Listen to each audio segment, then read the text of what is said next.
the Pioneers. That grass berm looks inviting with the tents and the shade trees. A lot of people out behind the outfield fence, and a lot of people. It's packed out there. Yeah, in fact, it's got more people now than it was this morning when it was the 6A game with 2 local teams. Yeah, and I imagine what we're getting is some of the 5A teams have already arrived, or 5A fans, and they're trying to stake their claim to the prime real estate out there. Churchill and Lebanon both will bring huge crowd. Should be a fun one. This has been a good one, too. 5-0. A strike to Carter, and the count is 1-2 on the second baseman for the Pioneers.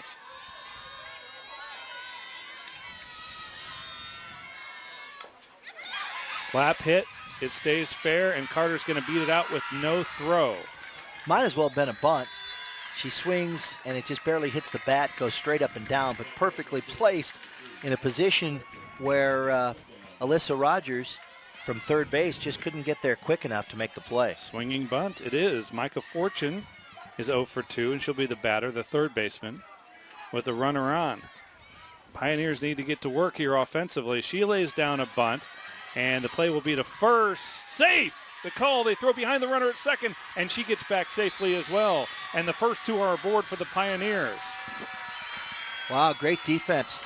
Ball getting whipped around the infield, and but still not in time, and both runners are safe.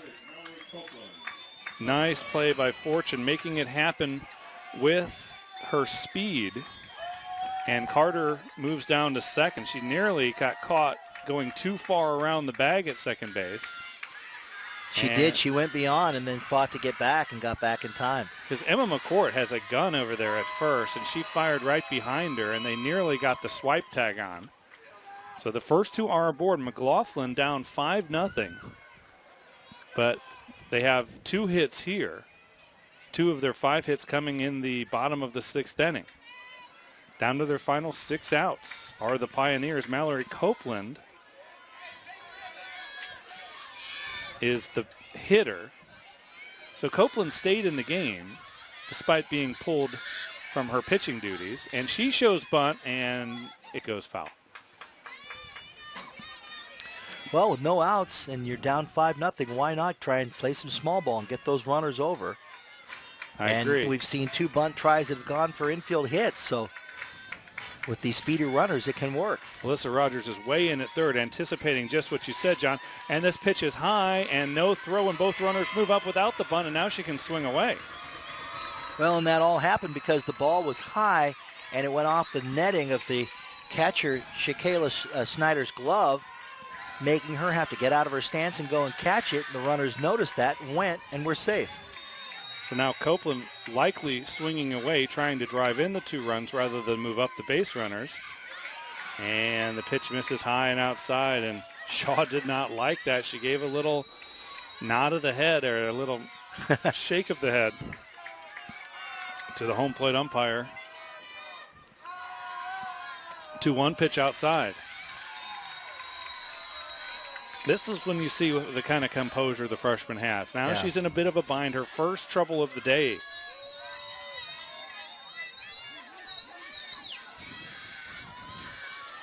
Start to hear some life from the McLaughlin dugout and their fans. Ground ball to second. They're going to go home with the throw, and she's out. They tagged her on the way in, and Carter is disagreeing with the play, and so is Nicole Christian. Nicole Christian saying she missed the tag, and she's going to continue to argue. I think she's right. I think she was safe. I mean, not to disagree, the umpire's on top of it. He's got to make the call in a split second, and they are going to come together and appeal this. And this is the right thing to do. If another umpire had a better angle, say, you think they would overrule that? They can. They could. I don't think they will. She got her glove back. The question is, did her glove with the ball in it hit the runner? And they appeal and say out. The out is going to stand. So fielder's choice 4-2 it goes. And Carter is erased on the plate at home. It was a nice play all the way around, the throw, the tag. I'm not sure that the tag got on the runner. She was going into her slide. And she knows if she was tagged or not. You know as a runner. And she came up protesting right away. And usually you're not going to try to put one over on the umpire. You know if you were tagged or not. First pitch to Brooke Krallman is a strike. So still scoreless. Fortune is now at first. Copeland at third. Copeland is at first. And the pitch is low and maybe a bit outside for a ball. Ball one. 1 ball, 1 strike, 1 out.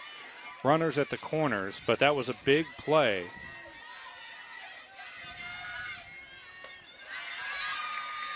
That was the beginning, what would have been the very beginning of this comeback for McLaughlin. And as it got shut down, they still have position to do some damage here and get some runs, but it was huge psychologically in shutting down what could have been the very beginning of the floodgates opening. Yeah, and you feel a little of the air go out of the crowd, out of the McLaughlin players, the dugout there, as this pitch is outside. 3 balls and a strike, as Shaw has struggled a bit with her control here in the 6th.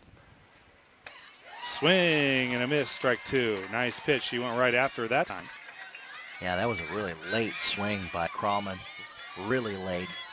Ball really blowing out to right field. If one of these Pioneers can get underneath the ball, they can drive it out of here. We've seen only 1 home run all weekend. Here's a soft liner to short, and making the play is Partain, second out of the inning. So Sydney Richwine will be the batter, 0 for 2, ground out and a fly out. That was kind of an anticlimactic type of play. You got runners on the corners, everybody going crazy and excited, and it was off the handles right to the shortstop for the out. Nobody moving. Literally nobody moving anywhere. The catch made, and now you're down to 2 outs. Richwine looks at a ball low. She's swinging one of those DeMarini bats we were talking about, John, made in Oregon. Oregon Company.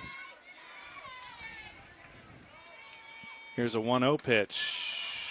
Strike on the outside half. So McLaughlin down to his final 4 outs of the game, still trailing 5-0. And with the way Shaw has pitched, it's going to be a real challenge for the Pioneers to get in this game. She takes a pitch low and inside, 2 balls and a strike. 2 away with runners at first and third. Richwine is the batter, trying to make something happen here. And a line drive to center, but right on it is Keegan Wise. She got a great jump on the ball and made the play in stride to retire the Pioneers. Still no runs from McLaughlin. Banks leads at 5-0 as we head to the bottom, or the top of the 7th inning on the OSAA Radio Network. Olive Garden delivers the final moments. Bring home Italian favorites and they'll cheer for you on game day. Olive Garden is the official dining room of high school sports, and with the new catering delivery service, you never have to miss a moment.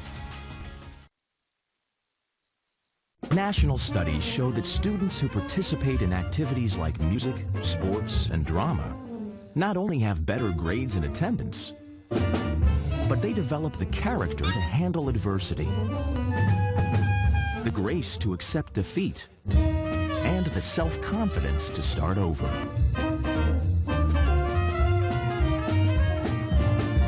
Take part. Get set for life. This event is brought to you by Olive Garden. Olive Garden is proud to be the official dining room of high school sports. With menu choices to please the entire family, as well as to-go and catering options, it's the perfect restaurant for your post-game dining. To find your nearest location or to order your meal online, visit olivegarden.com. I was glad to have you with us on the OSAA Radio Network. Banks is in a great position to win their 3rd title in 5 years. They lead at 5-0 here in the top of the 7th. They come to the bat with the commanding lead and a freshman who has just absolutely shut down the Pioneers. No runs, 5 hits allowed. And again, some errors playing a part as McLaughlin committed 3 miscues early on in that 2nd inning.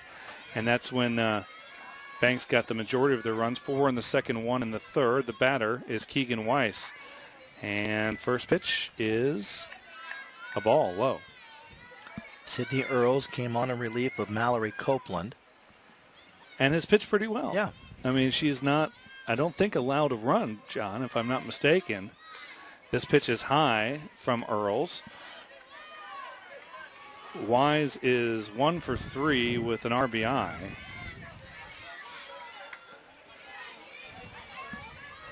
She was thrown out trying to stretch the single into a double. Nice pitch from Earls. Sweeping breaking ball that caught the plate.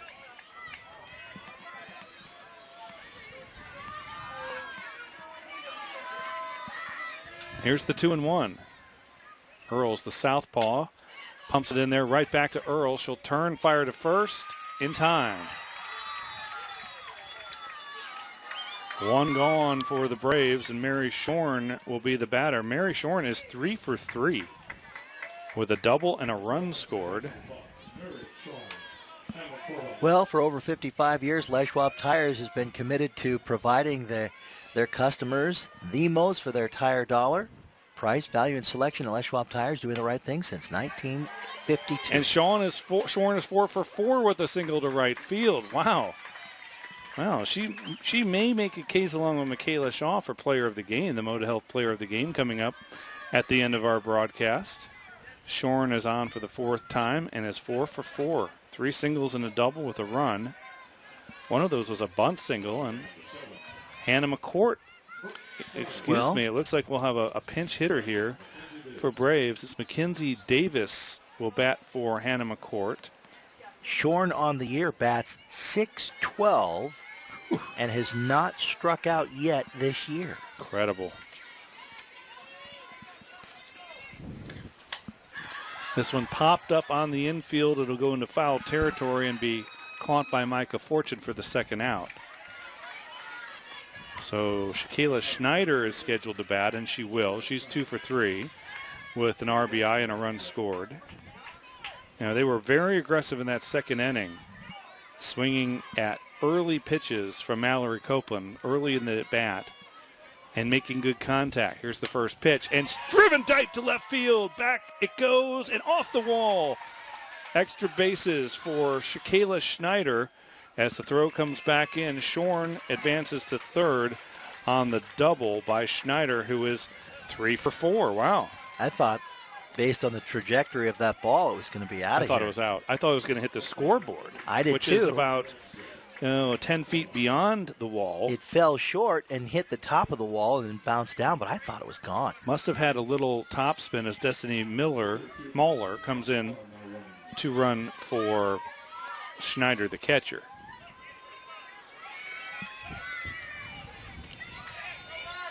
The batter is Katie Ragsdale.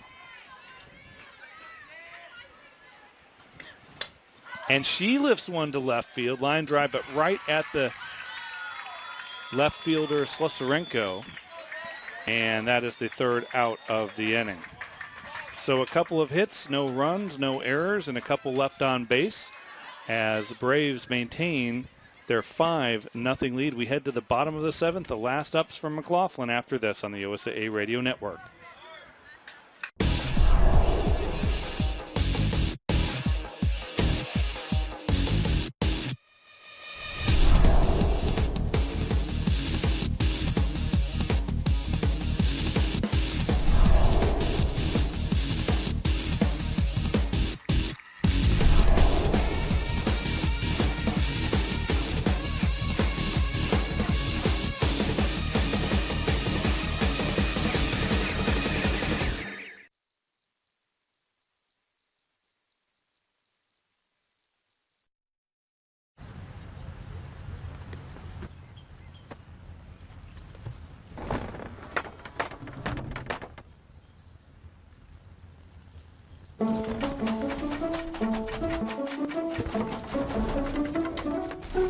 With a competitive rate on a home equity line of credit from U.S. Bank, you could open up a whole new world.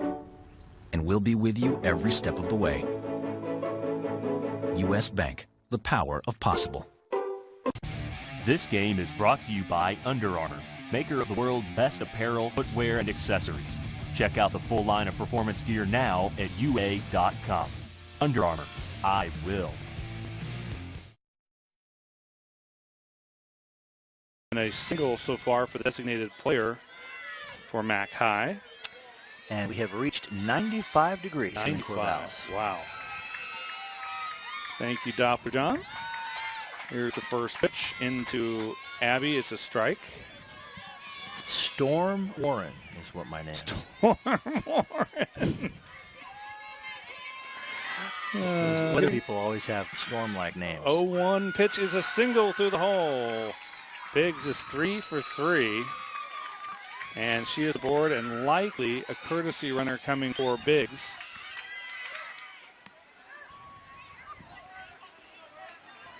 And well, we have a pinch hitter as well. Due up is Caitlin Slisarenko. And it will be Brittany Erb batting for Caitlin Slisarenko. So we'll see if Erb can get something smoking here with the runner at first. Batting in the 8th hole for Slisarenko, who was 0 for 2 on the day. Again, the Pioneers just hadn't had that many opportunities. Right. With only 6 hits now, 3 of them from Biggs. And Biggs will run for herself. She was courtesy run for last time. Yeah, these batters in the bottom half of the order have only hit twice. Jenny Field, Slisarenko, if she were still batting. 0-1 pitch, swung and a miss, swing and a miss, 0-2. That was only the 3rd at bat for Biggs. Surprised she's not higher in the lineup. Yeah. As well as she hits and as much power as she has. Here's the 0-2 pitch down in the dirt, blocked by Snyder. Michaela Shaw has been one of the big stories of the day, the freshman starter for Banks, who continues in the circle here in the 7th, looking for the complete game shutout as a freshman. And this ball, line drive to left center. It's going to go all the way to the wall. Biggs will make a big turn at second, head for third, and it's a double for Brittany Erb, the pinch hitter. Nice. Got under the glove of the outfielder. Had to chase it to the wall. And that gets Biggs all the way over to third from first. So 2 runners in scoring position, and the batter is scheduled to be Jenny Field, and it will be Field making her way to the plate. Nobody out. So Field can make this a more pressure-filled situation with a base hit here. 3 outs away from a state championship for Banks, but they got to close things out here. McLaughlin now, as you mentioned, 2 aboard in scoring position with nobody out. Now defensively for Banks, they'll bring in the corners. Alyssa Rogers at third, Emma McCourt at first, and even the middle infielders are playing in. Likely we'll see a play at the plate here on a ground ball. And here's lifted into center for the single, and here comes Biggs to score. So the drawn-in infield, and I'm not sure it would have made a difference as Jenny Field just laced one right back up the middle for an RBI single. So McLaughlin finally on the board here in the 7th, trailing 5-1. Still nobody out. Runners at the corners. Field at first and Erb at third. And we go to the top of the order, and Rachel Lyon, left-handed batter, looks at a strike. Lyon 0 for 3 on the day. And again, the infield playing in. I think what you do if you're Brave, the Braves, you play at normal depth and play for outs. This one lifted to short center field. It would be a tag play. Erb tags up the throw to the plate. Is not in time. The catcher dropped it. Erb did a nice job diving head first and disrupting that play. And it is 5-2 now with 1 out. So a sac fly for Lyon. And moving up on the play as well was Field. She goes from first to second. The batter will be Shannon Carter. She's 1 for 3, and now Banks wants to talk about it, and we'll do a cold drink on the field for the catcher, who it's got to be brutal. We talk about how hot it is in the booth. What if you're wearing a catcher's chest protector, shin guards, and a full helmet with face mask? At the very least, it's an all-white uniform, but not for all the other catchers. Oof. It's 95. It's down there. It's got to be at least 105 with all that gear on. So 5-2 with 1 out. Again, Carter is the batter with the runner at second. Shows bunt, pulls it back, takes a strike. Well, you got to credit McLaughlin. They are not going to go down without a fight, making this big-time comeback here. 5-2. And a slap attempt, and quickly in an 0-2 hole is Carter. She can squirt one past the left side of the infield, which is drawn in. You might have another play at the plate and a swing and a miss, and there's the second out of the inning. So Carter goes down on 3 straight pitches. And now Micah Fortune represents the last hope for the Pioneers. She's 1 for 3 with a bunt single. Kayla Shaw has gone the distance for the Braves. Here's the pitch. Line drive or a grounder to short. Up with it. In time! And Banks wins its 3rd state championship in the last 5 years, holding on 5-2 over the 2-time defending state champion McLaughlin Pioneers. Congratulations to the Banks Braves, the 4A state softball champions. Well, that was a great game. That was one where it was even through the first, but in that second inning, 4 runs for Banks, and McLaughlin coming in as the favorite, really, on paper, is the #1 team, shell-shocked with a 3-error situation, and never really could recover, although after that second inning, it was evened up. In fact, McLaughlin won 2-1 after the second inning. Wow. Again, the big inning early has been the story of this entire championship weekend. We'll step aside for a couple minutes, be back with our Moto Health players of the game and the final results and stats from this one. 4A champs Banks Braves hold on 5-2 over McLaughlin.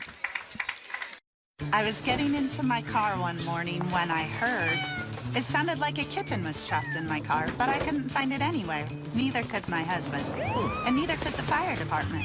We couldn't lure it out. So we decided to drive very slowly to Les Schwab. The team took my car apart. Oh, here he is. And rescued the kitten. Today he's alive and well and spoiled rotten. I'm Andrea Duvall, and that's my Les Schwab story. Les Schwab, doing the right thing since 1952. Olive Garden is bringing tempting new layers to our famous lasagna, starting at $11.99. With 3 new, irresistible dishes like chicken parmigiana lasagna, ravioli alfredo lasagna, and seafood lovers lasagna. All with our unlimited salad and breadsticks, and all starting at $11.99. You won't want to miss a single layer, so come in now. Olive Garden, we're all family here.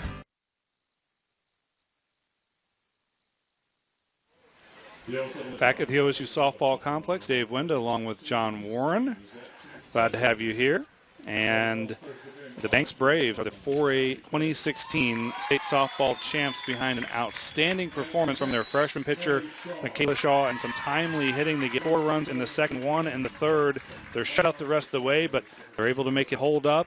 And they withstand that 7th inning rally by McLaughlin to hold on 5-2. Your thoughts, Mr. Warren? Well, you know, one thing that sticks out from this game, and I know this is off the charts and strange, but as I was watching the 2 teams go through the routine handshake, I couldn't help but notice how, I wouldn't say happy, but how upbeat and friendly Abby Biggs looked on the losing side. She was going through and shaking hands and doing the double handshake with a couple of players afterward, just like she just a zest for living, even though she was on the losing end of things. And there were several other players like that, and I thought that's really cool. That's really cool because you know McLaughlin wanted to win it. Came in as the top ranked and top seeded team. These 2 teams played once earlier this year. McLaughlin got the win, and that was a great attitude. On the field of play, it was the 3 errors. It's the main story all weekend long. The teams that have the 1 bad or 2 bad innings of major miscues, and they dig a hole,